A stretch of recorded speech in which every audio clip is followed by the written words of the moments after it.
Assalamualaikum warahmatullahi wabarakatuh.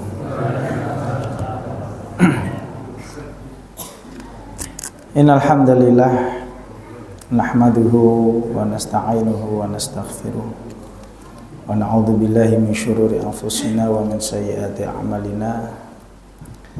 May yahdihillahu fala mudilla lahu wa may yudlilhu fala hadiyalah. Asyhadu an la ilaha illallah wahdahu la syarikalah.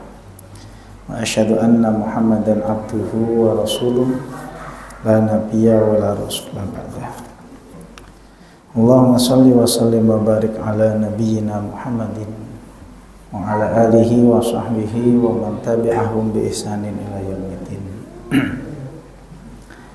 Bapak Ibu sedherek sedaya jamaah salat Isya rahimakumullah. Alhamdulillah. Semoga wonten kesempatan ingkang sari menika sesarengan kita mengucapkan rasa syukur wa marsa dalam Allah Subhanahu wa taala kanthi waosan alhamdulillah. Di sedaya nikmatipun kita saged kembal manunggal wonten Masjid Al-Mukarramah. Alhamdulillah sampun nindakaken salat Isya kanthi berjamaah. Kalajengaken ngaosan rutin setiap Selasa malam Rabu mugi ibadah salat Isya ingkang sampun kita tindakaken menika ditampi dening Allah Subhanahu wa taala. Amin ya rabbal alamin.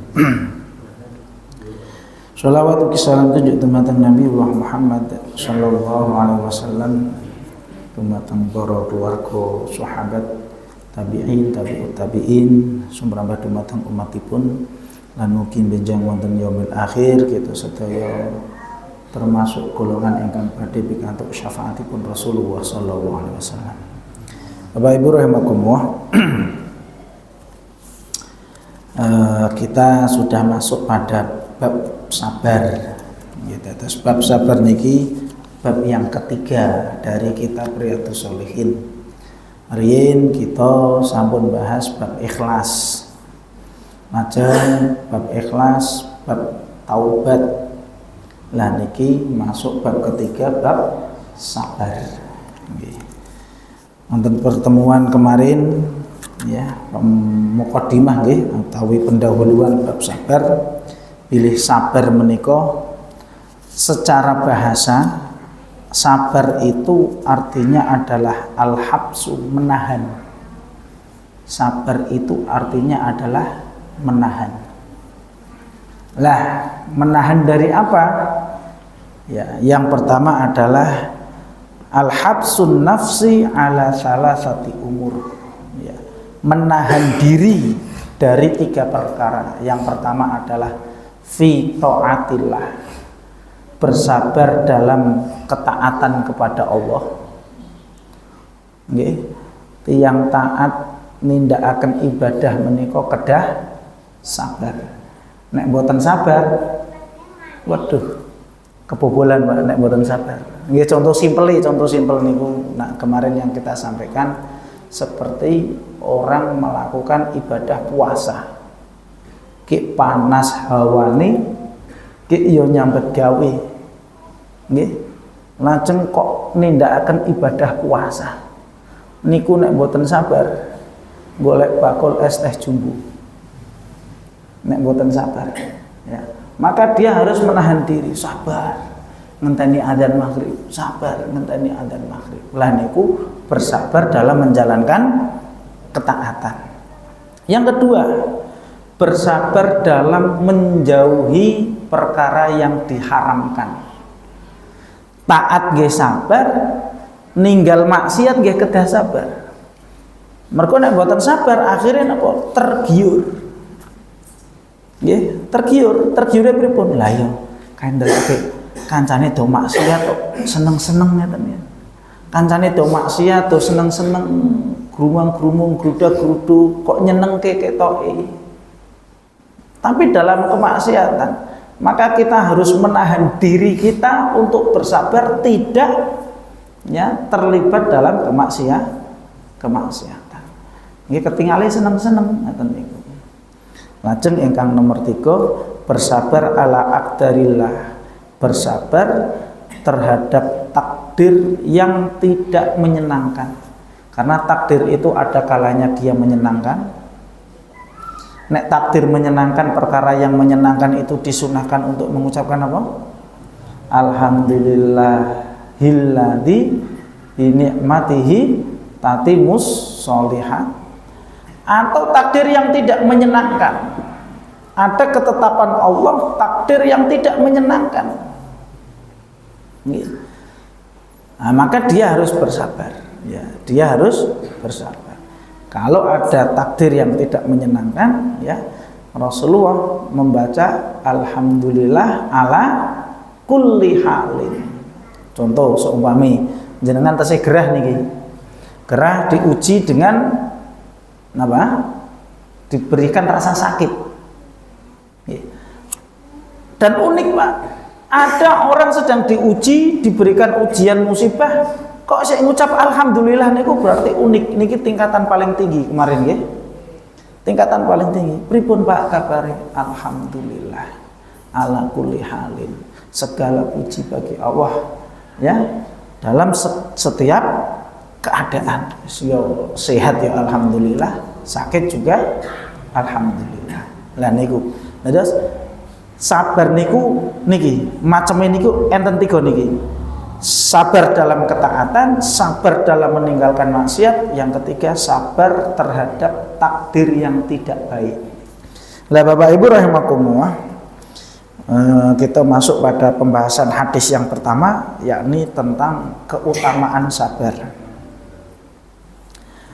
An Abi Malik Al-Harits bin Asim Al-Asy'ari radhiyallahu taala anhu, dari sahabat Abu Malik Haris bin Asim Al-Asy'ari radhiyallahu taala anhu qala, beliau bercerita, qala Rasulullah sallallahu alaihi wasallam, Rasulullah sallallahu alaihi wasallam beliau bersabda, at-tuhuru syatrul iman walhamdulillahi tamla'ul mizan wa subhanallahi walhamdulillah tamla'ani aw tamla'u ma bainas samawati wal ard.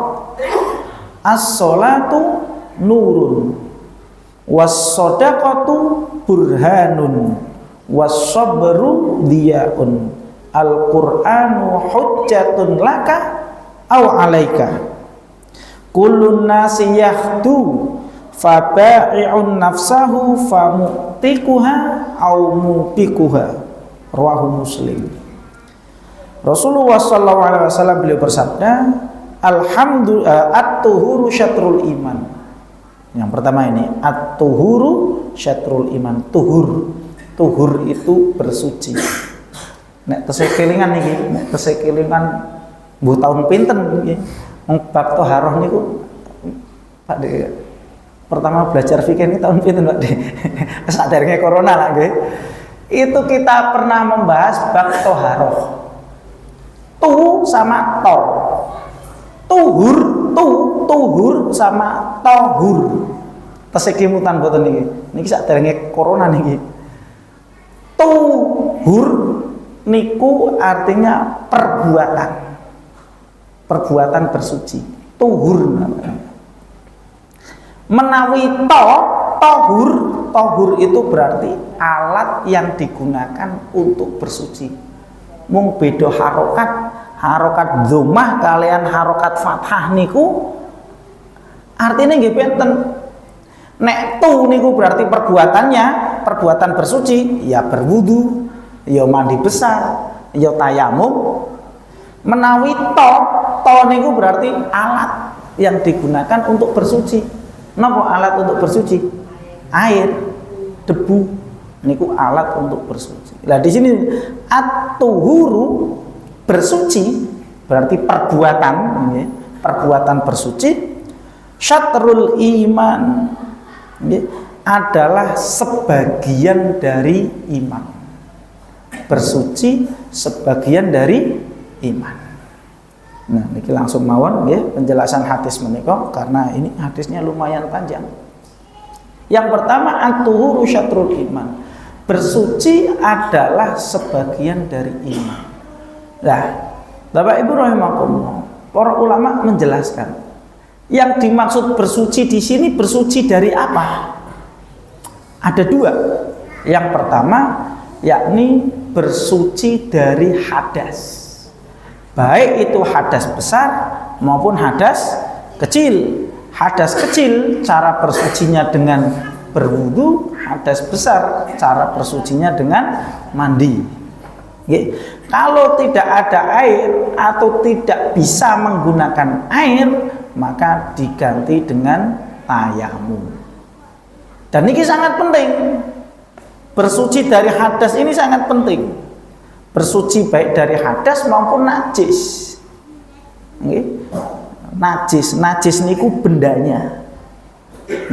Bedane hadas kalian najis, hadas niku mboten ketinggal. Seumpami niki wau bibar salam niki nggih, jenengan salat Isya bibar salam pun ngentut niki. Ning kan kula mboten ngertos jenengan ngentut napa mboten. Nek mboten enten suarane. Nek eneng suarane ngono kae. Walah ngentut eneng suarane. Oh berarti hadas. Nek menawi mboten enten suarane kan kula mboten ngertos nek jenengan niki hadas. Berarti hadas itu adalah kondisi bahwa dia tidak dalam kondisi suci, disebut hadas.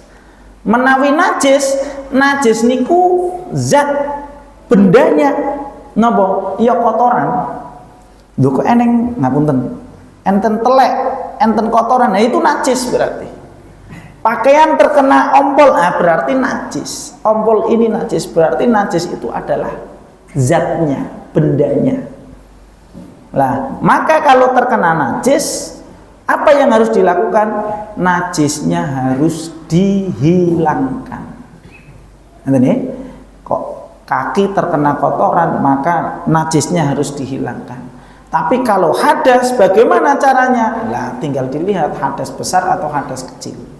Lah, niku masing-masing enten tata cara sendiri dan kita sudah mempelajari. Lah, Bapak Ibu rahimakumullah, niki hadasnya. Bersuci dari hadas niki merupakan perkara yang sangat penting karena ini merupakan syarat diterimanya sholat. At-tuhuru miftahus sholat at-tuhur. Kuncinya sholat adalah bersuci. Maka kalau ada orang mengerjakan ibadah sholat kok dia tidak bersuci, baik dari hadas maupun dari najas ataupun najis, sholatnya tidak sah.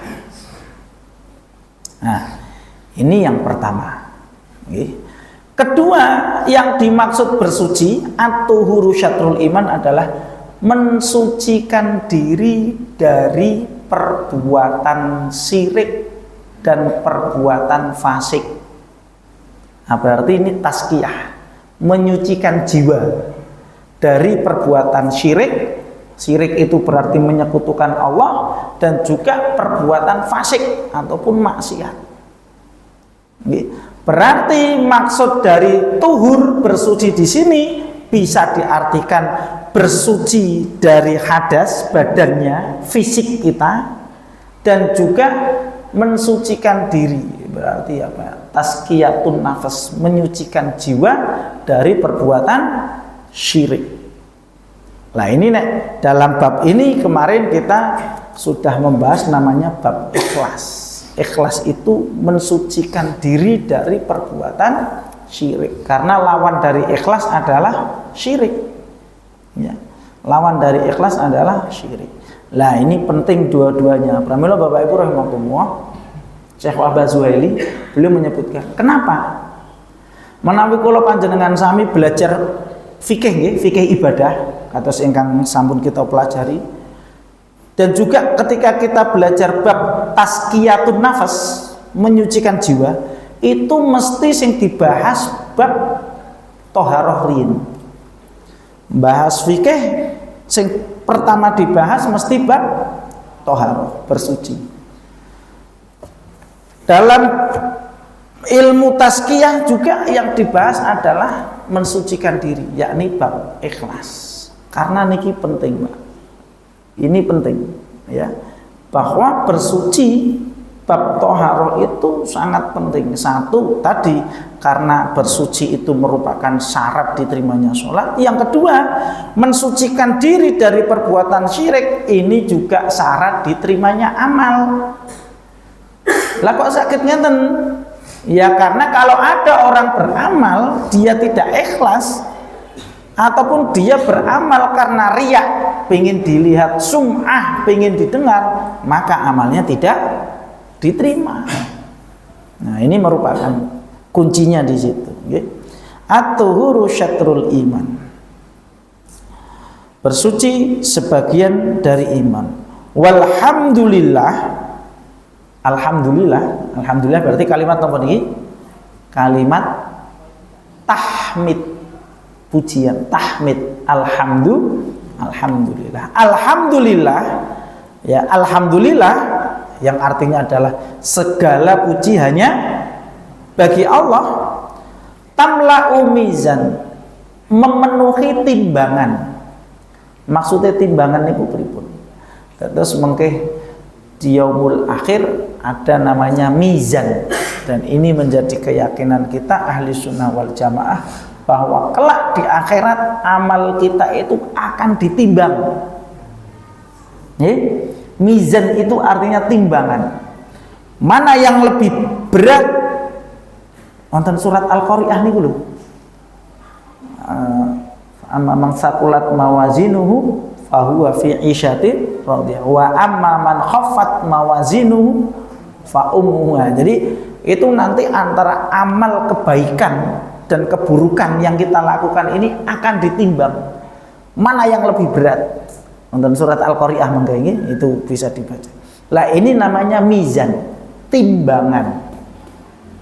Lah kalimat tahmid, kalimat alhamdulillah, tamla'u mizan, itu nanti akan memenuhi timbangan.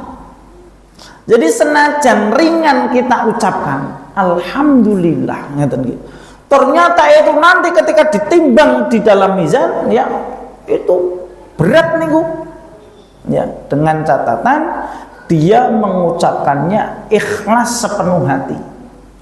Maksudnya mengucapkan alhamdulillah ikhlas sepenuh hati niku pripun?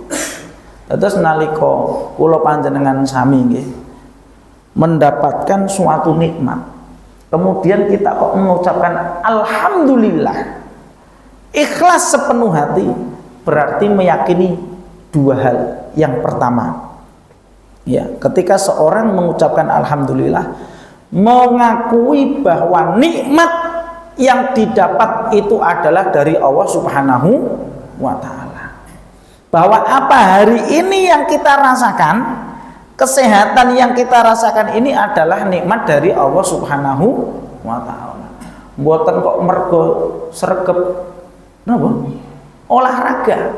Awakku sehat mergo sregep olahraga. Iya, ya itu salah satu asbab. Nyatane sing ora olahraga ya awake sehat. Mung mangan turu klutrak tetep awake sehat. Ya. Jadi kita meyakini bahwa nikmat hari ini yang kita rasakan ya sehat, ya nikmat harta, nikmat apa saja itu adalah datangnya dari Allah Subhanahu wa ta'ala. Aku iki duwite akeh mergo aku sregep nyambet gawe. Ndak. Eneng sing sregep nyambet gawe duwite ora akeh. Ya. Ada. Ya itu namanya nikmat dari Allah Subhanahu wa ta'ala. Alhamdulillah. Dan kita harus meyakini niku, Pak, nggih. Awakku sehat. Jenengan kok awake sehat ngeten niku rahasiane napa to, Mas? Iki mergo aku mangane makan bergizi. MBG. Melu MBG malah tuh keracunan malah. Ya, makan bergizi mana tuh keracunan ini bisa terusan ya. Ya, iki mergo aku mangan bergizi ge rajin olahraga.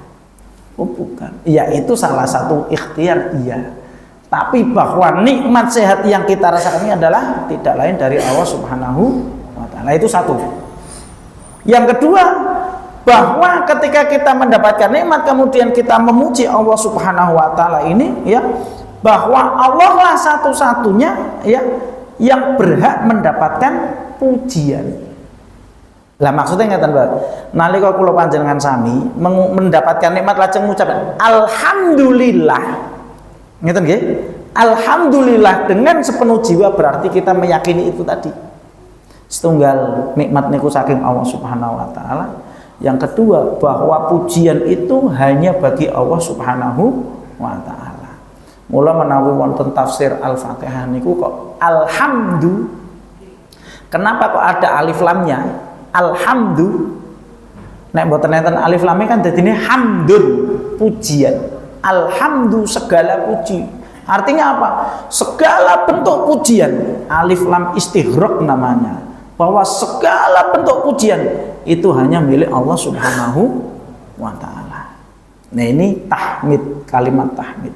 Dan jangan diremehkan Bapak Ibu rahimakumullah. Itu tadi keutamanya adalah ketika seorang mendapatkan nikmat kemudian dia mengucapkan alhamdulillah, ini nanti ketika ditimbang itu timbangannya abot. Karena kelak Bapak Ibu rahimakumullah, bahwa amal yang kita lakukan ini itu besok akan dinampakkan. Lewang sulit. Amal yang kita kerjakan itu besok akan dinampakkan oleh Allah Subhanahu wa ta'ala berupa catatan-catatan.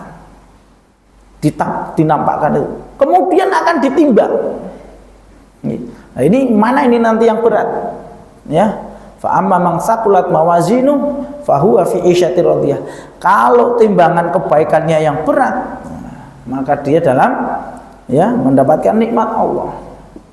Tapi kalau timbangan amal keburukannya yang berat, ya nanti dia mendapatkan azab. Nah, ini juga termasuk meyakini adanya yaumul mizan, hari di mana Allah Subhanahu wa taala menimbang amalan kita. Ini terus keyakinan kula panjenengan sami. Mboten kados tiyang ingkang mboten nggadahi agama. Orang yang tidak punya agama niku anggapane nek wis mati bar. Mending mati wae, mergo nek wis mati bar. Ora ning urusan mulih mboten. Kita sebagai orang yang beriman meyakini bahwa besok setelah mati ini masih ada kehidupan lagi, bahwa setiap manusia itu akan dibangkitkan, kemudian setiap dari kita akan dimintai pertanggungjawaban. Mula harusnya Bapak Ibu rahimakumullah, kita ini mengingat terkait dengan hari pembalasan, hari kebangkitan ini. Waduh, iki apa sing arep tak lakoni sok ning akhirat, arep dijaluki pertanggungjawaban. Nah, akhirnya dia akan berhati-hati dalam beramal. Niku tahmid, tahmid niku kalimat alhamdulillah. Lajeng tadi at-tuhuru syatrul iman, toharoh bersuci adalah sebagian dari iman. Yang kedua, alhamdulillah tamlaul mizan, bahwa alhamdulillah memenuhi timbangan. Lajeng yang ketiga, wa subhanallahi walhamdulillahi tamlaani au tamla'u ma bainas samawati wal ard. Kalimat subhanallah, kalimat apa niki? Tasbih. Kalimat thayyibah niku sedaya subhanallah walhamdulillah wala ilaha illallah Allahu akbar, itu namanya kalimat thayyibah. Kalimat thayyibah. Tapi menawi dirinci niku wau, nek alhamdulillah niku tahmid, nek subhanallah niku kalimat tasbih. Tasbih berarti pujian bagi Allah. Subhanallah, maha suci Allah. Maha suci Allah. Walhamdulillah, dan juga kalimat alhamdulillah tamla'u, keduanya memenuhi antara langit dan bumi. Masya Allah, keduanya memenuhi antara langit dan bumi. Kinten-kinten kula panjenengan sami sakit mboten ngukur jarak bumi dengan langit? Tidak bisa. Wallahu a'lam. Seingat saya ada hadis riwayat Imam At-Tirmidzi itu ngendika jarak antara langit dengan bumi itu sejauh 500 tahun perjalanan, kalau tidak salah. Seingat saya jarak antara langit dengan bumi itu jaraknya adalah 500 tahun perjalanan. Itu saya baca di bab Isra Mi'raj. Bab Isra Mi'raj itu jarak antara langit dengan bumi itu 500 tahun perjalanan. 500 tahun perjalanan itu ternyata bisa terpenuhi dengan mengucapkan kalimat subhanallah walhamdulillah. Masya Allah. Jadi ringan ya Pak ya. Ini kalimat-kalimat thayyibah yang ringan, alhamdulillah, subhanallah, ternyata itu menawi dipreteli ngeten nggih, menawi kula panjenengan sami niku bahas niku ternyata masya Allah fadilahnya sangat besar. Fadilahnya sangat besar. Subhanallah walhamdulillah tamla'u mizan. Kalimat tasbih subhanallah walhamdulillah memenuhi ya antara langit dengan bumi. As-sholatu nurun. As-sholatu sholat. Nur artinya cahaya. Sholat itu adalah cahaya. Sholat itu adalah cahaya. Ya, yang dimaksud dengan nur nanti ada perbedaan ya antara nur dengan dia. Nur itu adalah cahaya yang tidak panas. Mula mengke enten apa? Ada ayat wal qamaru nurun ya, bahwa bulan itu bercahaya. Cahayanya bulan itu tidak panas. Beda dengan cahayanya matahari. Cahayanya matahari panas. Podo-podo cahaya ya. Nek cahaya bulan itu nur, nek cahaya matahari itu diya. Diya itu cahaya yang disertai dengan rasa panas. Itu namanya diya. Lah, as-sholatu nurun. Salat adalah cahaya. Bapak Ibu rahimakumullah. Lah di sini juga menjelaskan tentang keutamaan yakni salat. Jadi sing jenenge cahaya nggih, Bapak Ibu rahimakumullah. Gambarannya ngeten. Niki mati lampu seumpami, mati lampu. Kira-kira ini mati lampu gelap sak RT, sak RW atau sak kelurahan niki mati lampu. Awake dhewe butuh cahaya napa mboten? Butuh. Nek mboten enten cahaya yo sandung-sandung. Jerimbet yo nabrak-nabrak. Karena apa? Gelap. Nah, maka sami bahwa sholat ini menjadikan cahaya bagi kita, cahaya dalam hati kita, cahaya pada wajah kita. Bahkan mungkin wonten akhirat salah satu kekhususan umat Rasulullah SAW adalah inna ummati yud'auna yaumal qiyamah hurran muhajjilina min atharil wudu.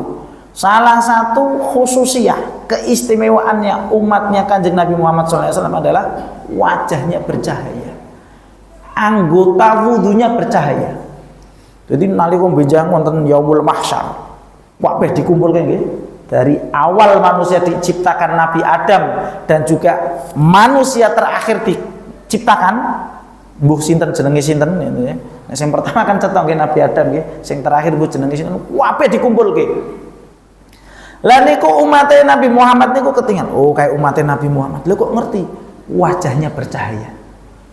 Ya. Lah kok bisa wajahnya bercahaya?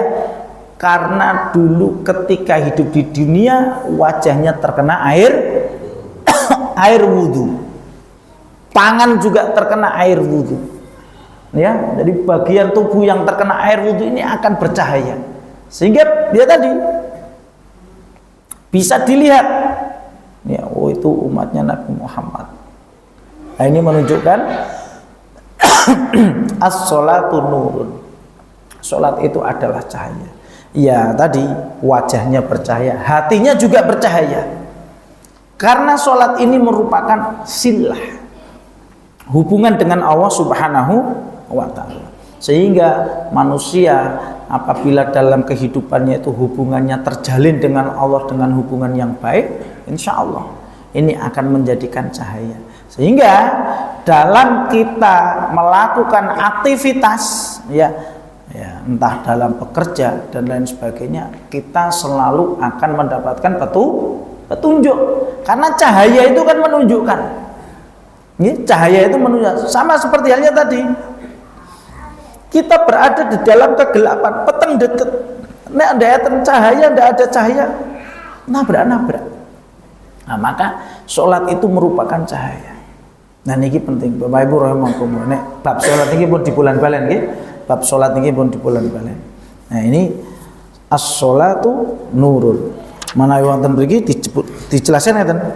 Nurun lil abdi, cahaya bagi hamba fi qalbihi wa fi wajhihi, di dalam hati dan di wajahnya, wa fi qabrihi, bahkan di alam kuburnya nanti. Di alam kubur ini salat ini akan memberikan penerangan, ya. Walihada tajidu aktsarun nasa nuran fi wujuhi aktsaruhum sholatan. Maka bahwa orang yang banyak melakukan sholat kelak di akhirat wajahnya akan bercahaya, ya. Semakin banyak dia mengerjakan sholat, cahayanya akan semakin terang. Nek sholatnya sregep, ya nek sing sholatnya dina Jumat tok ya cahayane coke redup-redup ya, lampu pirang watt ngene kayak ya arep mati ya ngene. Tetap cahayane seperti itu. Tapi yang sholatnya itu rajin 5 waktu, bahkan ditambah dengan sholat-sholat sunnah, maka wajahnya akan bercahaya, ya. Wa kadzalika nurun fi hasyrihi, dan juga sholat ini merupakan cahaya kelak ketika kita akan dibangkitkan oleh Allah Subhanahu wa taala. Oleh karenanya dalam sebuah hadis Rasulullah SAW beliau ngendika, anna man hafadha 'alaiha kanat lahu nuran wa burhanan yaumal qiyamah. Barang siapa yang menjaga sholat, mengerjakan sholat, kelak dia akan mendapatkan cahaya di hari kiamat. Wa man lam yuhafidhu 'alaiha, dan barang siapa yang tidak mengerjakannya, lam takun lahu nuran, maka dia tidak akan mendapatkan cahaya. Wala najatan yaumal qiyamah, dia tidak akan selamat pada hari kiamat. Wa husyira ma'a fir'aun wa hamman wa qarun wa ubay bin khalaf. Besok di yaumul akhir orang yang tidak sholat ini akan dikumpulkan dengan Fir'aun, akan dikumpulkan dengan Haman. Haman itu sinten? Haman itu menawi mboten salah insinyurnya Fir'aun niku jenenge Haman. Nggih. Ya, insinyur apa? Arsitek, betul, arsiteknya Fir'aun. Jadi Fir'aun itu kan kita lihat hari ini peninggalan di Mesir ada napa? Piramida. Itu ya. Terus ada bangunan-bangunan yang besar. Lah niku arsiteknya jenenge Haman. Ya, Haman, arsiteknya Fir'aun. Ya. Maka orang yang tidak sholat ini kelak di akhirat akan dikumpulkan satu bersama Fir'aun, bersama Haman, wa Qarun ini adalah umatnya Nabi Musa, bahkan masih sepupu kalau tidak salah, sepupunya Nabi Musa. Masya Allah, kisahnya Qarun itu dulu dia adalah orang yang miskin, ya Pak. Qarun itu awalnya dia adalah orang yang miskin.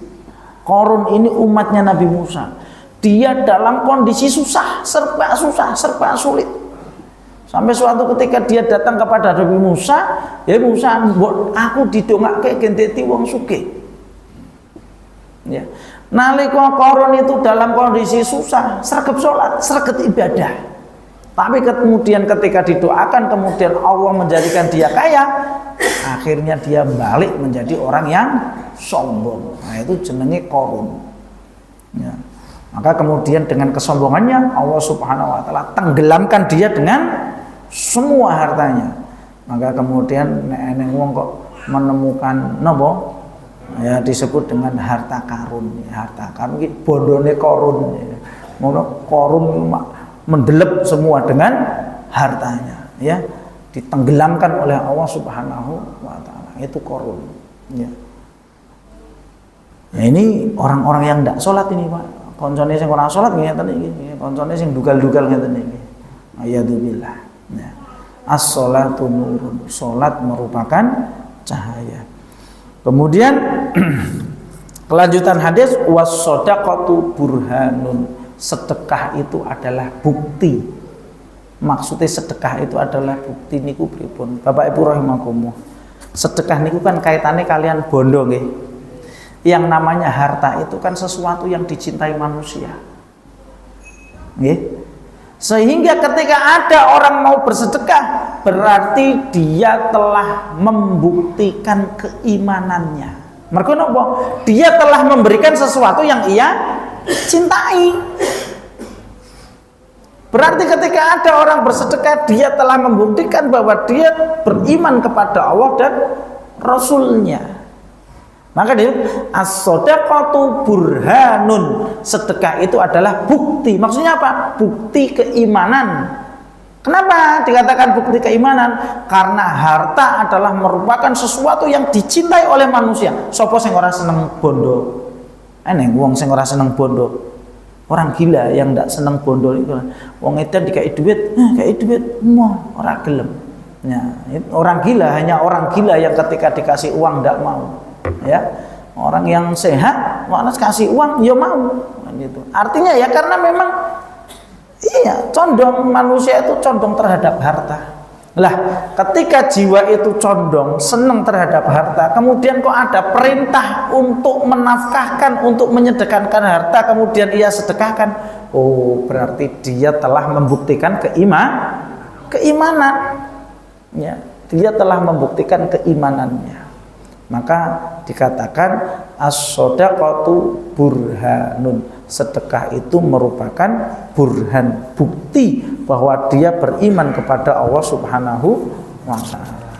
Maka sebaliknya ya, maka sebaliknya ketika ada orang yang kemudian ada perintah infak, ada perintah sedekah kok tidak mau mengeluarkannya, nah mana pembuktiannya?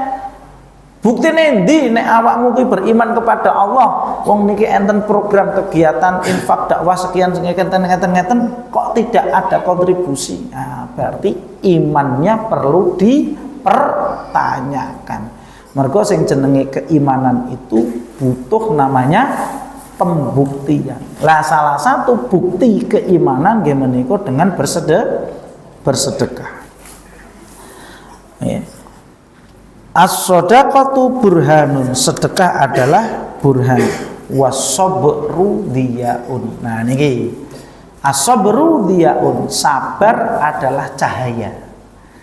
Sama tadi kalau sholat adalah cahaya, sabar juga cahaya. Cuma kalimatnya di sini menggunakan dia. Dia itu wow, cahaya yang panas. Itu dia. Kenapa? Sabar itu merupakan cahaya yang pas. Karena tadi Pak, sing jenenge sabar niku ngempet. Ketika dia tidak menyukai sesuatu hal, dalam hatinya itu dimpet, ya, maka ada masa kok terasa berat. Akan tetapi meskipun terasa berat, diempet itu yang namanya sabar itu. Maka disebut di sini dalam hadis ini wasabru diyaun, sabar adalah cahaya, cahaya yang mengandung panas, ya, seperti cahaya matahari. Nah ini karena apa ya? Karena tadi kenapa kok panas ya? Karena sing jenenge sabar niku ngempet, ya, menahan sesuatu yang tidak dicintai. Oh ini wes panas, tapi karena dia mampu ya menguasai, bisa mengendalikan diri. Nah ini sabar, ya, ini terkait dengan kesabaran, ya. Ya, karena sabar sangat berat bagi jiwa, ya, membutuhkan perjuangan untuk melawan hawa nafsu. Lah Bapak Ibu rahimakumullah, ini tadi terkait dengan napa? Alhamdulillah, subhanallah, walhamdulillah, kemudian sholat, kemudian sedekah, kemudian sabar. Ini dalam hadis ini bukan hanya sekedar ikhbar, bukan hanya sekedar menunjukkan atau menjelaskan tentang keutamaan, akan tetapi di situ ada perintah. Ada perintah bagi kita yang pertama untuk senantiasa berzikir dengan mengucapkan kalimat thayyibah tadi. Subhanallah walhamdulillah wala ilaha illallah Allahu akbar. Nah, ini ada perintah, ya, perintah untuk memperbanyak zikir kepada Allah Subhanahu wa taala. Kemudian yang kedua, yakni perintah untuk senantiasa menjaga sholat. Nah, as-sholatu nurun tadi, ya. Jadi sholat itu cahaya. Artinya ngeten Pak, Hadis ini bukan hanya menjelaskan oh sing jenenge salat niku cahaya, bukan. Tapi di situ ada perintah bagi kita untuk senantiasa menjaga salat. Ajeng as-shadaqatu burhanun, sedekah adalah bukti. Ini juga ya memerintahkan kita untuk melakukan sedekah. Jadi nek salat niku adalah amaliyah, amalan badan kita gerak. Nek sedekah itu adalah amal harta, ibadah berupa harta. Kemudian as-sabru diyaun, sabar ini adalah cahaya. Ini juga menunjukkan bahwa kita diperintahkan untuk bersabar. Bersabar atas sesuatu yang tidak kita sukai. Bersabar atas sesuatu yang tidak kita sukai. Allahu a'lam bishawab. Menika Bapak Ibu rahimakumullah, ingkang saged kawula aturaken wonten pengaosan dalu menika hadis pertama dari bab sabar.